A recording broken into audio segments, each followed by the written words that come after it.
नमस्कार, आपके साथ मैं हूं सुखवीर। आप देख रहे हैं आपका अपना चैनल भिवानी हलचल। सबसे पहले की नजर आज की न्यूज हेडलाइंस पर। सीईटी परीक्षा में महिला परीक्षार्थियों के साथ रोडवेज बस में परिवार के एक सदस्य को मुफ्त यात्रा सुविधा, कहा मुख्यमंत्री नायब सिंह सैनी। सीईटी परीक्षा को लेकर प्रशासन व सरकार अलर्ट मोड पर। टीआईटी स्कूल में किया गया इको क्लब का गठन।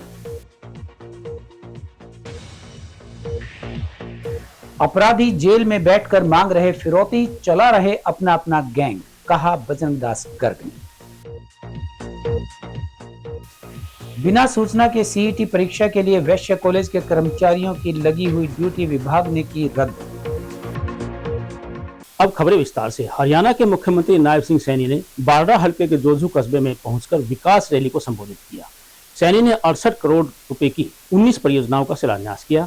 उन्होंने बताया कि सीईटी परीक्षा देने वाली महिला परीक्षार्थियों के साथ रोडवेज बसों में परिवार के एक सदस्य को मुफ्त यात्रा करने की सुविधा दी गई है, ताकि महिला परीक्षार्थियों को किसी भी प्रकार की दिक्कत ना हो।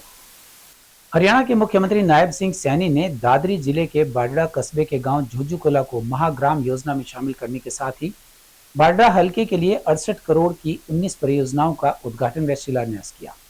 वे यहां गांव झुझुकला में शहीद अरविंद सांगवान की प्रतिमा का अनावरण करने के बाद बारडा से विधायक उमेद पातवास द्वारा आयोजित विकास रैली को संबोधित करने पहुंचे थे। इस मौके पर मुख्यमंत्री ने कहा कि 26 से 27 जुलाई को हरियाणा प्रदेश में होने वाली सीईटी परीक्षा को लेकर उन्होंने घोषणा की कि इस परीक्षा में महिला उम्मीदवारों के साथ साथ उनके परिवार के एक सदस्य को मुफ्त यात्रा की सुविधा दी जाएगी, ताकि बेटियों को सीईटी परीक्षा के लिए परीक्षा केंद्र तक जाने में असुविधा न हो।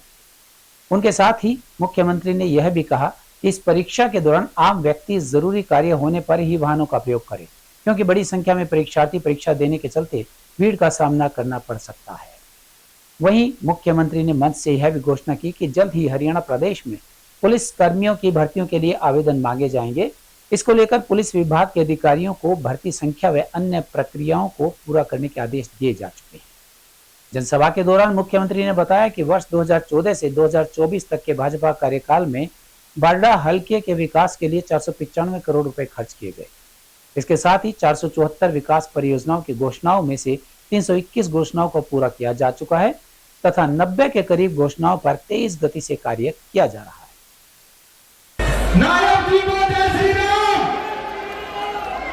नायब जी को जय श्री राम, भारत माता की।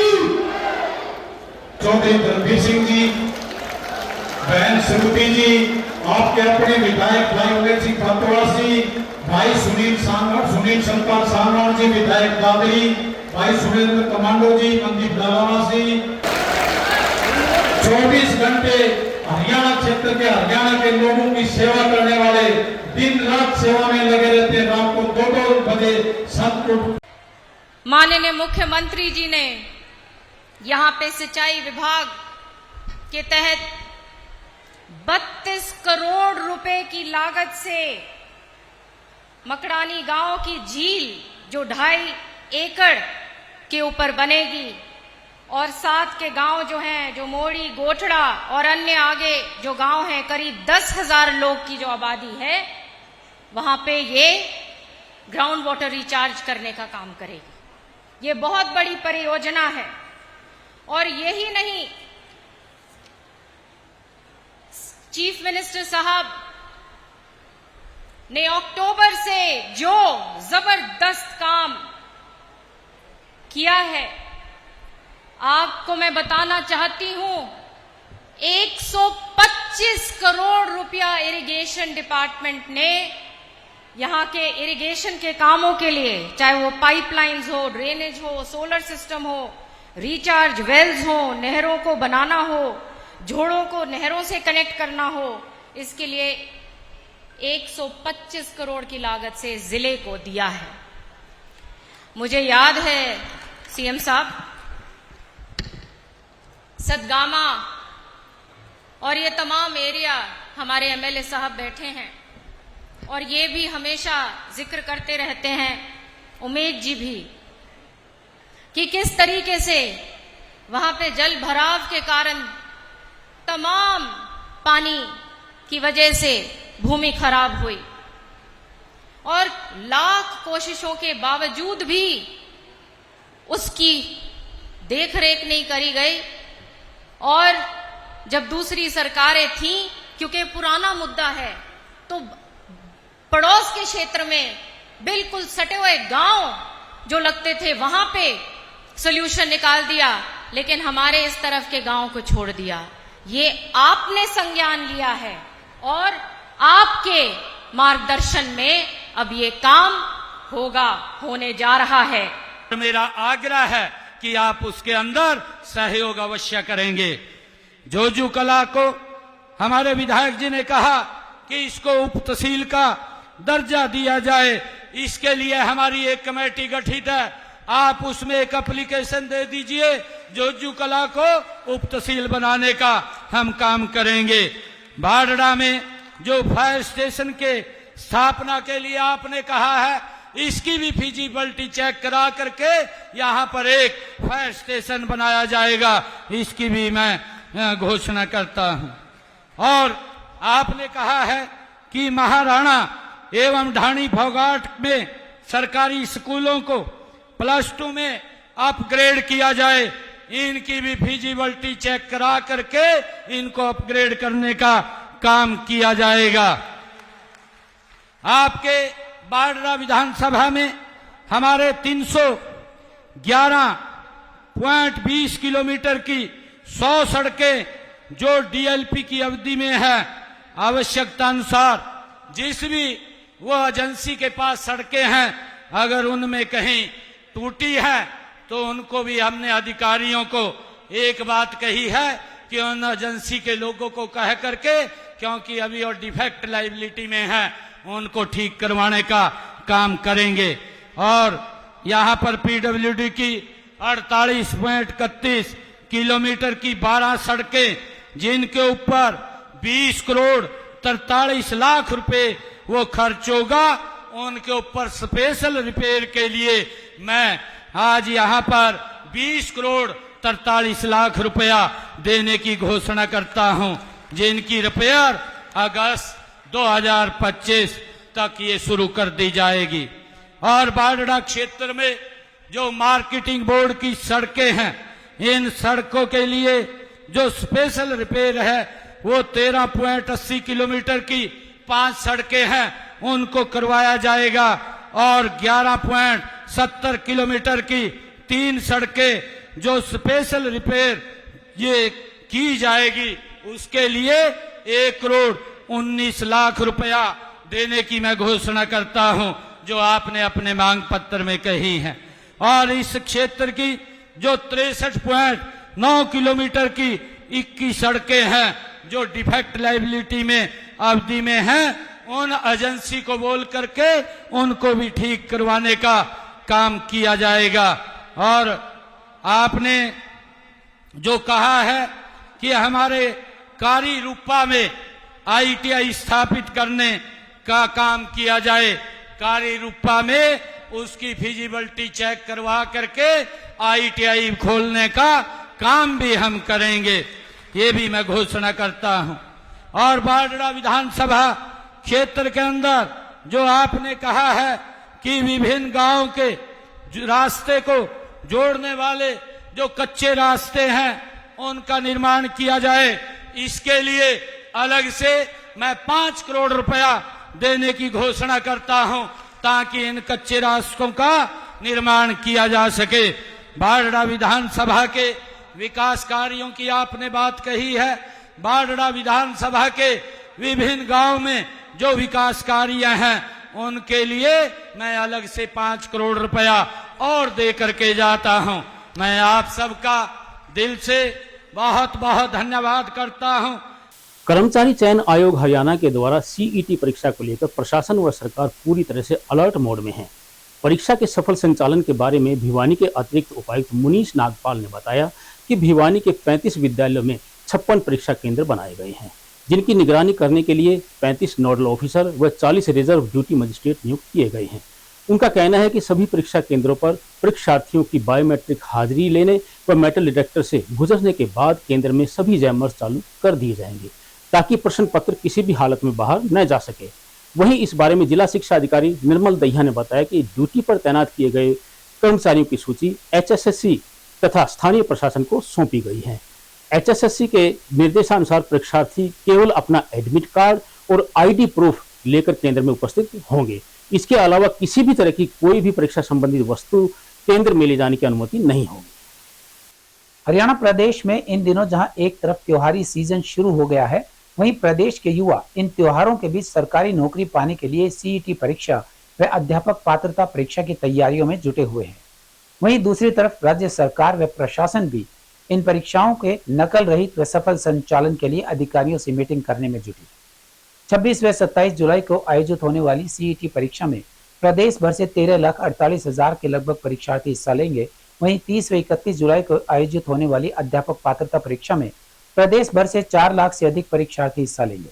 इन परीक्षाओं के सफल संचालन के लिए भिवानी के पंचायत भवन में जिले के सभी अधिकारी व CET परीक्षा में ड्यूटी में तैनात सभी ऑब्जर्वर्स की प्रशिक्षण देने के साथ ही उन्हें परीक्षाओं के बाध्यता रहित संचालन के लिए आवश्यक दिशा निर्देश दिए गए। इस बारे में जानकारी देते हुए भिवानी के अतिरिक्त उपायुक्त मुनीश नागपाल व DSP महेश कुमार ने पत्रकारों से बातचीत करते हुए बताया कि परीक्षाओं के सफल संचालन के लिए तकनीकी मदद परीक्षाओं में ली जा रही है। मुख्यमंत्री के आदेशों की पालना करते हुए परीक्षा केंद्रों पर परीक्षा के दौरान जैमर्स लगाए गए हैं। परीक्षार्थियों की बायोमेट्रिक अटेंडेंस व मेटल डिटेक्टर से गुजरने के बाद जैमर्स शुरू कर दिए जाएंगे। परीक्षा केंद्रों के आसपास फोटोस्टेट की दुकानों को बंद करने के निर्देश दिए गए हैं। जिला प्रशासन और पुलिस विभाग द्वारा सभी प्रशासनिक अधिकारियों द्वारा, शिक्षा विभाग के अधिकारियों के द्वारा, अन्य सभी विभागों के अधिकारियों के एक मीटिंग आयोजित की गई थी। एक समीक्षा बैठक थी। तो इसमें जो नवीनतम हिदायतों के बारे में सभी को बताया गया, अवगत कराया गया। इसमें SDM साहब हैं, SDM भिवानी हैं, SDM लोहारू हैं, SDM सिवानी हैं, सभी लोगों द्वारा इससे अवगत कराया गया। सिटी मजिस्ट्रेट इन हिदायतों बारे में बताया। जिला शिक्षा अधिकारी ने अपने शिक्षा विभाग के अधिकारियों कर्मचारियों को आवश्यक दिशा निर्देश दिए तथा SP साहब द्वारा पुलिस द्वारा किए गए प्रबंधों के बारे में बताया गया और यह बताया गया कि किस प्रकार से क्या किया जाना है, क्या नहीं किया जाना है, क्या डूज एंड डोंट्स हैं, उसके बारे में जिला प्रशासन द्वारा भी अवगत कराया गया। आज जैसा कि बताया गया कि हमारे इस जिला में मुख्यालय स्तर पर कुल 35 जो विद्यालय हैं, जो इसमें केंद्र बनाए गए हैं, परीक्षा केंद्र बनाए गए हैं और 35 विद्यालय और नंबर ऑफ सेंटर 56 है। 56 इसमें जो हमारे सेंटर्स बनाए गए हैं और जिला प्रशासन द्वारा रोडेज और सेक्रेटरी RTA के द्वारा व्यवस्था की गई है। इसमें 7 अलग अलग रूट्स बनाए गए हैं। उन रूटों पर अलग अलग अधिकारी की व्यवस्था की गई है। जैसे रूट नंबर 1 पर 15 विद्यालय हैं, उसमें SDM साहब ओवरऑल इंचार्ज बनाए गए हैं। 2, 3, 4 पर SDM लोहारू इंचार्ज हैं। 5 से 7 पर SDM तोशाम इंचार्ज है अलग अलग विद्यालयों के। तो उनके साथ 40 अतिरिक्त तौर पर ड्यूटी मजिस्ट्रेट भी दिए गए हैं। उन रूटों पर किसी प्रकार की किसी भी परीक्षार्थी को, किसी भी अभ्यर्थी को कोई दिक्कत नहीं होनी चाहिए, ताकि अगर उन्हें निर्धारित समय पर उनके सेंटर पर पहुंचाया जा सके। इसके लिए मुख्यमंत्री महोदय के निर्देश थे, हरियाणा सरकार के निर्देश के अनुसार बसों की भी व्यवस्था की गई है। उनको अपने गंतव्य तक पहुंचाने के लिए अन्य जिलों से यहाँ लाने के लिए व्यवस्था की गई है। यहाँ से उनको केंद्रों पर ले जाने के लिए जो सरकारी बसों की व्यवस्था भी है, साथ में प्राइवेट बसों की भी व्यवस्था की गई है और उन रूटों पर अधिकारी भी लगाए गए हैं ताकि किसी प्रकार की कोई दिक्कत ना हो। CET एग्जाम के लिए उचित प्रबंध किए हैं और एग्जाम जो सेंटर हैं उनसे करीब 500 मीटर दूरी पे पार्किंग की व्यवस्था की गई है। चौक चौराहे, बस स्टैंड और भीड़ भाड़ वाले जो क्षेत्र हैं उसमें सुगम रास्ता प्रदान करने के लिए पुलिस का अलग से जो न ड्यूटियाँ लगाई गई हैं और जो सेंटर हैं, जितनी लोकेशन हैं, उनके ऊपर जो ना सफिशिएंट पुलिस फोर्स का प्रबंध किया गया है। वहीं जिला शिक्षा अधिकारी निर्मल दहिया ने कहा कि सभी परीक्षार्थी खाली हाथ केंद्र में जाएं। उन्हें वहां परीक्षा से संबंधित सभी तरह की सुविधाएं उपलब्ध करवा दी जाएंगी। दिनांक 26 और 27 जुलाई को पूरे राज्य भर में CET का एग्जाम कंडक्ट किया जा रहा है राज्य के द्वारा और यहाँ भिवानी जिले में माननीय DC की अध्यक्षता में बहुत अच्छे से कार्य चल रहा है। इस कार्य के लिए 35 स्थान, जिसमें स्कूल हैं, कॉलेजेस हैं, यूनिवर्सिटी है, TIT कॉलेजेस हैं, ये सारे जो है चिन्हित किए गए हैं और उसमें 56 केंद्र बनाए गए, 56 केंद्र बनाए गए हैं।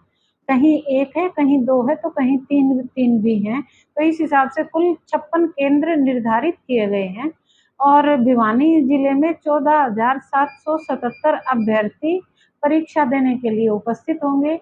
इसके लिए प्रशासन और शिक्षा विभाग पूरी तरह से तैयार है।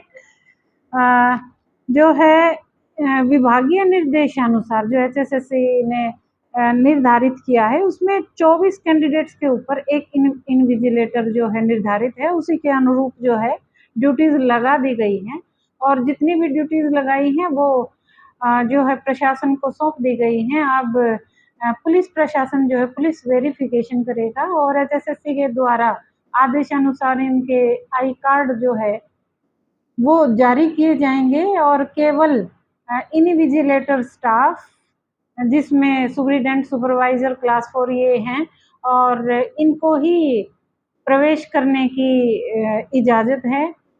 फ्लाइंग स्क्वाड भी अपने जो है आई कार्ड के साथ जाएंगे। जो फ्लाइंग स्क्वाड में है कई अधिकारी जिनके साथ जो है बॉडीगार्ड या अन्य सपोर्टिंग स्टाफ होता है, उसको भी इजाज़त नहीं है, केवल मात्र अधिकारी ही प्रवेश करेगा। टीआईटी वरिष्ठ माध्यमिक विद्यालय में छात्रों को पर्यावरण संरक्षण के प्रति जिम्मेदार नागरिक बनाने के लिए इको क्लब का गठन करके पौधारोपण कार्यक्रम का आयोजन किया गया। इको क्लब का गठन विधायक घनश्याम सर्राफ, टीआईटीएस के डायरेक्टर प्रोफेसर बी.के. बेरा व प्रधानाचार्य डॉक्टर डी.पी. कौशिक के द्वारा किया गया। इस अवसर पर विधायक ने इको क्लब के लिए चयनित बच्चों को पौधे वितरित करके उनको बच्चों की तरह पालने का संदेश दिया। वहीं घनश्याम सर्राफ ने विद्यालय की लाइब्रेरी का निरीक्षण भी किया। विधायक घनश्याम सर्राफ व टीआईटी कॉलेज के डायरेक्टर बी.के. बेहरा द्वारा इको क्लब का गठन किया गया। इको क्लब में 35 विद्यार्थियों का चयन किया गया। उन्होंने इस मौके पर पर्यावरण संबंधी जानकारी दी और साथ ही स्कूल परिसर में पौधारोपण किया। बच्चों को पौधे वितरित किए गए और शपथ भी दिलाई गई। घनश्याम सर्राफ ने विद्यालय की ई लाइब्रेरी का भी निरीक्षण किया। उन्होंने कहा कि बच्चों में पढ़ने की जिज्ञासा समाप्त होती जा रही है। टीआईटी स्कूल की यह एक सराहनीय पहल है। इससे विद्यार्थियों का ज्ञान वर्धन के साथ साथ पढ़ने का स्तर भी बढ़ेगा। विद्यार्थियों द्वारा पर्यावरण को बचाने हेतु कविता, लघु नाटिका का मंचन किया गया। विद्यालय के प्राचार्य डॉक्टर डी.पी. कौशिक ने क्लब के गठन पर प्रसन्नता व्यक्त की और कहा कि यह क्लब विद्यालय के छात्रों को पर्यावरण के प्रति जिम्मेदार नागरिक बनाने में महत्वपूर्ण भूमिका निभाएगा। इको क्लब के सदस्य विभिन्न गतिविधियों जैसे कि पौधारोपण, कूड़ा प्रबंधन और पर्यावरण संबंधित जागरूकता अभियानों में भाग लेंगे। इको क्लब की संरक्षिका सरिता शर्मा ने कहा कि इको क्लब छात्रों को पर्यावरण के महत्व को समझाने में मदद करेगा। स्कूल में खासकर आजकल जो इको क्लब बना है, एक बहुत एडवांस्ड कॉन्सेप्ट है। इसमें बच्चों को फ्यूचर में क्या करना है उससे संदेश मिलती है। और एक आज की पर्टिकुलर कार्यक्रम में एक बच्ची ने बताई है, सबसे इम्पोर्टेंट चीज़ ये है जो कि हमारे देश के प्लांटेशन का डाटा दर्शाती है, वो ये है भारत में जितने पौधे हम लगाते हैं उसके 8 गुना पौधे हम काट लेते हैं। एक बच्ची ने बताया था लगाना तो एक बात है लेकिन काटने के ऊपर खास कर ध्यान दिया जाए, पौधा ना काटे, जिससे कि बहुत ज्यादा नुकसान होती है। लगाने में जितनी हमें फायदा होता, काटने से उसका 10 गुना नुकसान होती है। इसलिए पौधा लगाने के साथ साथ सारे बच्चों को या हम लोगों को ये पता होना चाहिए पौधा कोई ना काटे, वो सबसे इम्पोर्टेंट है। सर, टीआईटीएस परिवार के द्वारा हर बार लक्ष्य रखा जाता है कैंपस में 1000 पौधे लगाए जो कि डीएलए फाउंडेशन से स्पॉन्सर किया था। पूरे हमारे स्पोर्ट्स ग्राउंड में, हॉस्टल कैंपस में, कॉलेज कैंपस में लगाए और आज स्कूल में भी लगा रहे हैं। तो 200 पौधा स्कूल में भी लगा रहे हैं। इससे ये हम मैसेज देना चाहते हैं हमारे बच्चों के लिए, प्लांटेशन कितनी जरूरी है। अगर ये बच्चों को अपनी बचपन से, मुझे एक याद है जापान में एक बार मैंने देखा था, जापान के पूरे देश में एक कॉन्सेप्ट है, स्कूल के जो बच्चे होते हैं छोटे छोटे, वो भी प्राइमरी स्कूल के बच्चे, लंच ब्रेक में जो उनको आधा घंटा मिलता है, अपने लंच लेने के बाद पूरे 1 किलोमीटर पेरीफेरी में घूमते हो, कहीं भी कोई गंदगी पड़ा है उसको उठा के डालते हैं। मतलब इसका मतलब बच्चों को अपनी बचपन से उनके कैरेक्टर में ये इंडल्ज किया जाता कि हमारी समाज के लिए, एनवायरनमेंट के लिए हमारी रिस्पॉन्सिबिलिटी क्या है। सो ये बच्चों के सामने ये प्रोग्राम करने का मतलब है बच्चों को ये हमें मैसेज देना चाहते हैं कि प्लांटेशन की इम्पोर्टेंस क्या है। आज का तो ये कार्यक्रम पौधारोपण का कार्यक्रम था। इसमें बड़ी संख्या में हमारे पेड़ लगाए गए। हमारे डायरेक्टर साहब, प्रिंसिपल साहब और प्रमोद जी, ईश्वरीय जी, ये सब यहाँ पे उपस्थित है। रामोतार हमारे बीच में आया है। मैं इन सबका इस कार्यक्रम के लिए बधाई देता हूँ।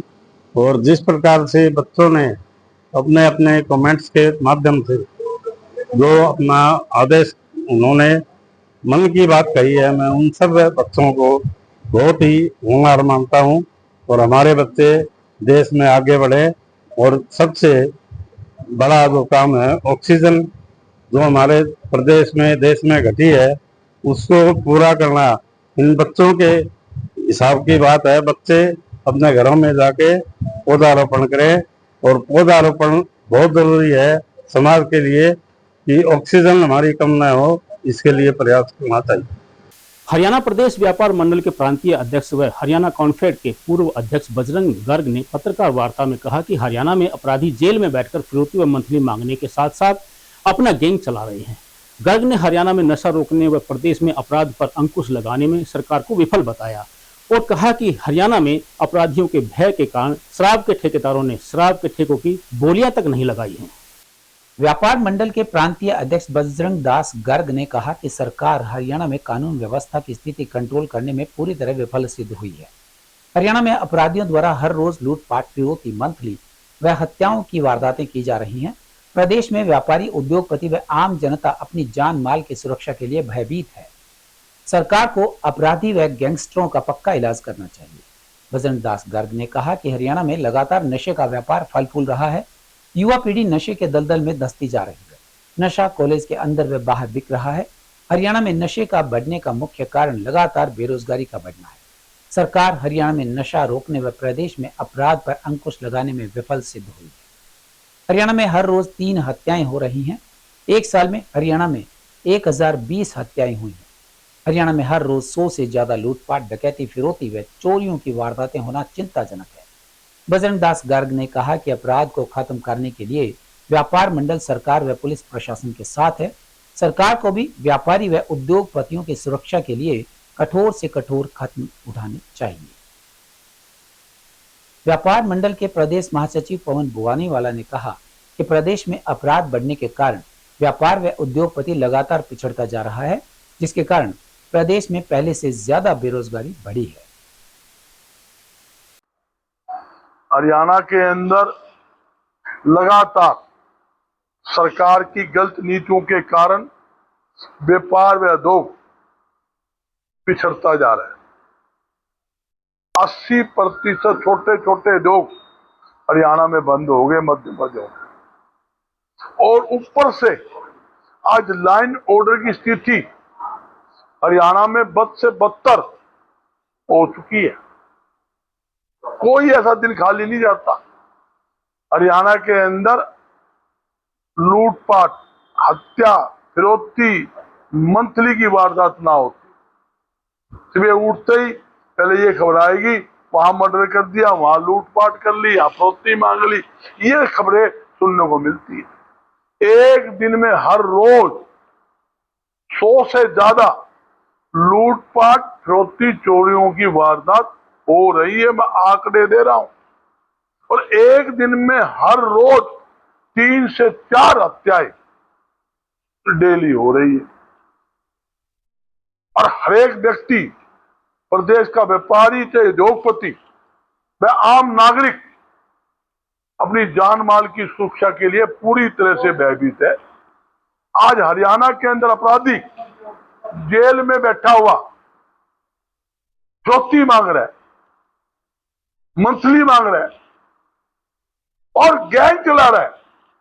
मैं एक बात पूछना चाहता हूं, जेल के अंदर अपराधी टेलीफोन करके मोबाइल से फिरौती मांगता है, मंथली मांगता है, गैंग चला रहा है, उनके पास मोबाइल कहां से आया?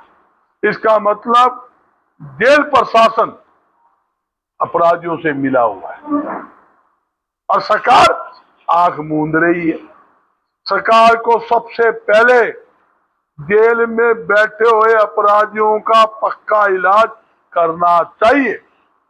आज जो जेल के अधिकारी मिले हुए हैं उनके खिलाफ सख्त कार्रवाई करें, उनके खिलाफ FIR दर्ज करके उनको भी जेलों में ठोका जाए।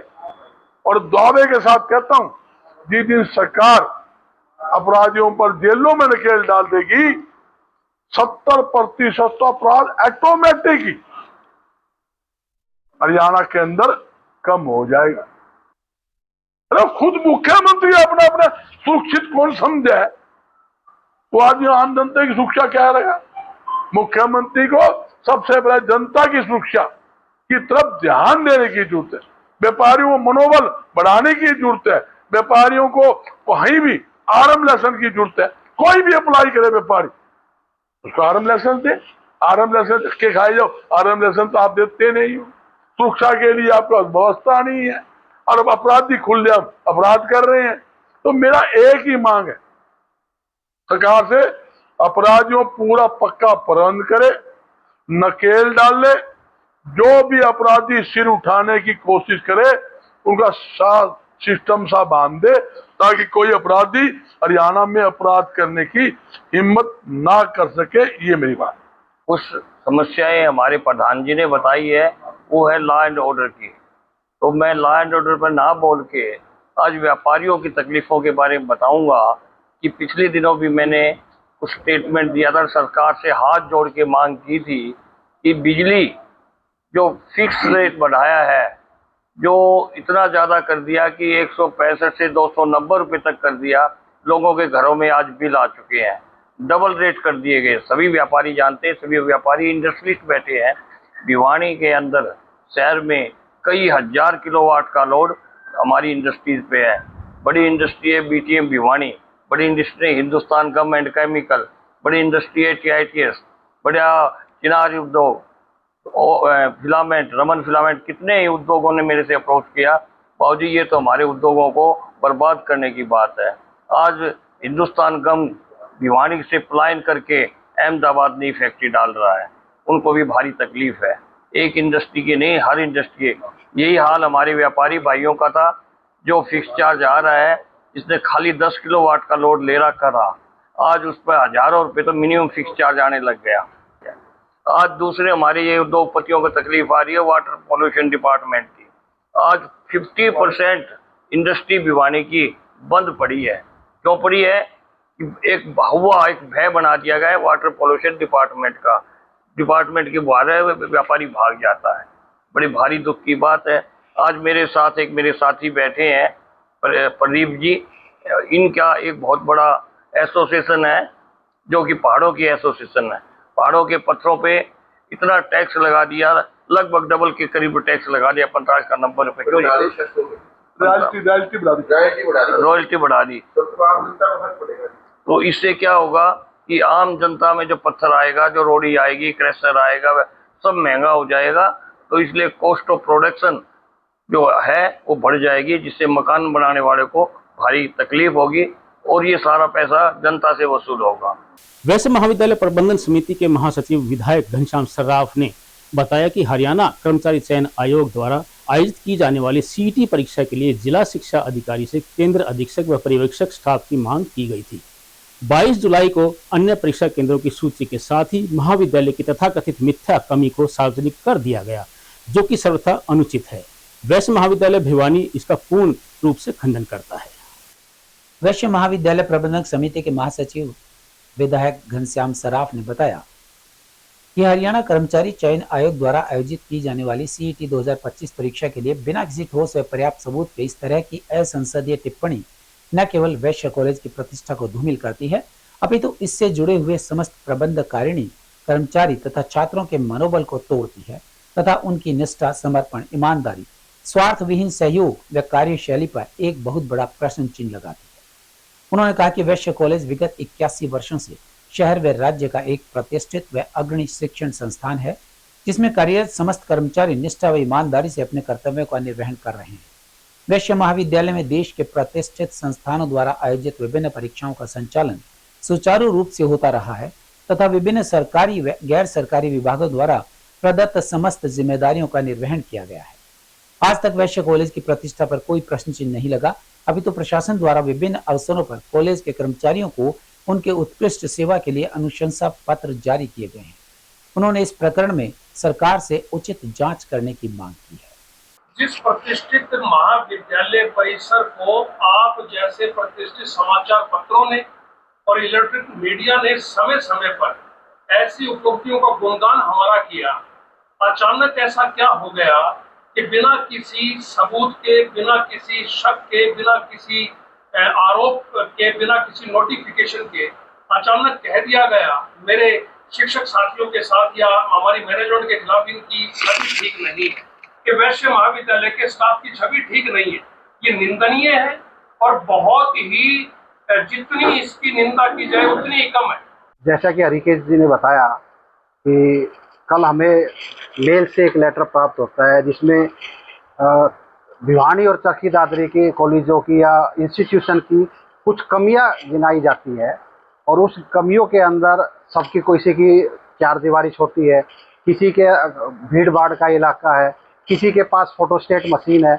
एक हमारे कॉलम के आगे लिखा जाता है कि इस कॉलेज के स्टाफ की छवि खराब है। तो जैसे हरिकेश जी बताया, ये किस बिना पर लिखा गया हमारी तो समझते बाहर है। एक कोई पर्टिकुलर, हम सब मैनेजमेंट से भी बात कर रहे हैं, किसी को अगर मान लो कोई इंस्पेक्शन करने के लिए सीआईडी का बंदा आया तो उसने किस बंदे से बात की, उस बंदे के पर्टिकुलर उसका नाम बताया जाए ताकि हम उसके खिलाफ, मैनेजमेंट भी पूरी तैयार है कि अगर कोई ऐसा बंदा है कॉलेज में, इंस्टीट्यूशन में, हमें उसको क्या किस लिए रखना है, हम उसके ऊपर कार्रवाई करने के लिए तैयार हैं। लेकिन एक या दो बंदे की वजह से 150 का स्टाफ तो की छवि तो खराब नहीं हो सकती ना। तो मैं तो उसी बेस पे कहता हूँ कि जो ये अपना लेटर आया है सीआईडी की तरफ से, जो एडीजीपी अपने है, सुबह अपने एमएलए साहब ने भी उनसे बात भी की है और वो कर रहे हैं, लेकिन एक एडीजीपी की तरफ से जो लेटर आया वो सरासर गलत है। पूरा स्टाफ नॉन टीचिंग उसकी निंदा करता है और हम मुख्यमंत्री महोदय से भी और विधायक जी से भी और हमारे जनरल सेक्रेटरी उनसे यही गुजारिश करते हैं कि इस चीज को तुरंत रेक्टिफाई किया जाए। आज जिस प्रकार से सवेरे समाचार पत्र में आया कि स्टाफ की छवि खराब है, तो उस बारे में हमने तुरंत यहाँ के सीआईडी वालों से बात की। उनका जवाब था कि हमारी तरफ से कोई जवाब ऐसा नहीं है, किसी भी पत्र का हमारा लेना देना नहीं है। जो भी बात हुई है उसकी हम निंदा भी करते हैं और उन्होंने ये भी कहा कि आगे आपके लिए हम फेवर करेंगे, अभी आप ऊपर भी बात कर लो। तो ऊपर भी हमारे चीफ साहब से बात हुई है, सीआईडी के चीफ, उनसे बात हुई। उन्होंने भी कहा कि मेरे नॉलेज में नहीं आ रहा है कि ये घटना किस प्रकार से हुई है। मेरा ये मानना है कि सीईटी की जो परीक्षा हमारे कॉलेज में निर्धारित की गई है उसका हम सारा स्टाफ को लेके हम माननीय मुख्यमंत्री जी के पास जाएंगे और जिस प्रकार से आरोप लगे हैं उन आरोपों को दूर करने के लिए प्रत्येक चीज में हम कॉलेज के साथियों का साथ भी देंगे। और क्योंकि इससे ऊपर तो हमारे ऊपर आ पड़ी है कि हम कैसे ऐसे आदमी को रख रहे हैं जिनकी छवि ठीक नहीं है। ऐसा माहौल तो न तो हमने कहीं पे बनाया है और न बन पाया है। वेस्ट कॉलेज 1934 से आज़ादी के समय से ये संस्था शुरू हुई है और उसके बाद से आज तक हमारे रिजल्ट भी अच्छे आते रहे हैं, बच्चे भी अच्छे निकलते रहे हैं। मैं ये मानता हूँ कि हमारा स्टाफ पूरी तरह से निपुण है और स्टाफ जो भी बात कहता है वो पूरी करता है और उन्होंने बच्चों के लिए छवि बनाने का काम किया है, न कि छवि खराब करने का काम किया है। और अब चलते चलते नरेंद्र मोदी के प्रधानमंत्री के 11 वर्ष के कार्यकाल में यह पहला अवसर रहा जब किसी संवैधानिक पद पर बैठे व्यक्ति ने अपना निर्धारित कार्यकाल पूरा नहीं किया है। जगदीप धनखड़ ने 21 जुलाई की रात को अचानक उपराष्ट्रपति के पद से इस्तीफा दे दिया। मोदी के कार्यकाल में रामनाथ कोविंद को राष्ट्रपति और वेंकैया नायडू को उपराष्ट्रपति बनाया गया। इन दोनों ने ही सम्मानजनक तरीके से कार्यकाल पूरा किया। मोदी के कार्यकाल में ही द्रौपदी मुर्मू राष्ट्रपति व जगदीप धनखड़ उपराष्ट्रपति बने। संवैधानिक पद पर नियुक्ति के बाद नरेंद्र मोदी ने कभी भी संबंधित व्यक्ति के सम्मान में कोई कसर नहीं छोड़ी। 3 वर्ष पहले जब धनखड़ को भी उपराष्ट्रपति पद का उम्मीदवार घोषित किया गया, तब नेताओं के लिए यह चौंकाने वाली बात रही। धनखड़ राजनीतिक जीवन में भले ही सिर्फ एक बार विधायक चुने गए हों, लेकिन 2019 में पहली बार धनखड़ को पश्चिम बंगाल का राज्यपाल नियुक्त किया गया। राज्यपाल से सीधे उपराष्ट्रपति पद पर बैठाया गया। इसमें कोई दो राय नहीं है कि धनखड़ ने राज्यसभा का संचालन भी प्रभावी तरीके से किया। लेकिन जब अब 21 जुलाई को धनखड़ ने इस्तीफा दिया तो यह सामान्य परिस्थितियों वाला नहीं है। धनखड़ ने इस्तीफा तब दिया जब मानसून सत्र शुरू ही हुआ। धनखड़ को भी पता है कि इस सत्र में विपक्ष कितना हमलावर है। धनखड़ को उपराष्ट्रपति इसलिए बनाया गया ताकि वे राज्यसभा का संचालन प्रभावी तरीके से कर सके, लेकिन धनखड़ तो संसद सत्र के चलते ही इस्तीफा देकर चले गए। स्वाभाविक है कि इससे सत्ता पक्ष को विपरीत परिस्थितियों का सामना करना पड़ेगा। इस्तीफे के बाद देश में हो रही बहस में अभी तक भी धनखड़ की कोई प्रतिक्रिया नहीं आई है। और अंत में फिर से एक नजर आज की न्यूज हेडलाइंस पर। सीईटी परीक्षा में महिला परीक्षार्थियों के साथ रोडवेज बस में परिवार के एक सदस्य को मुफ्त यात्रा सुविधा, कहा मुख्यमंत्री नायब सिंह सैनी। सीईटी परीक्षा को लेकर प्रशासन व सरकार अलर्ट मोड पर। टीआईटी स्कूल में किया गया इको क्लब का गठन। अपराधी जेल में बैठकर मांग रहे फिरौती, चला रहे अपना अपना गैंग, कहा बजरंग दास गर्ग ने। बिना सूचना के सीईटी परीक्षा के लिए वैश्य कॉलेज के कर्मचारियों की लगी हुई ड्यूटी विभाग ने की रद्द। अब मुझे दीजिए इजाजत। देखते रहिए आपका अपना चैनल भिवानी हलचल।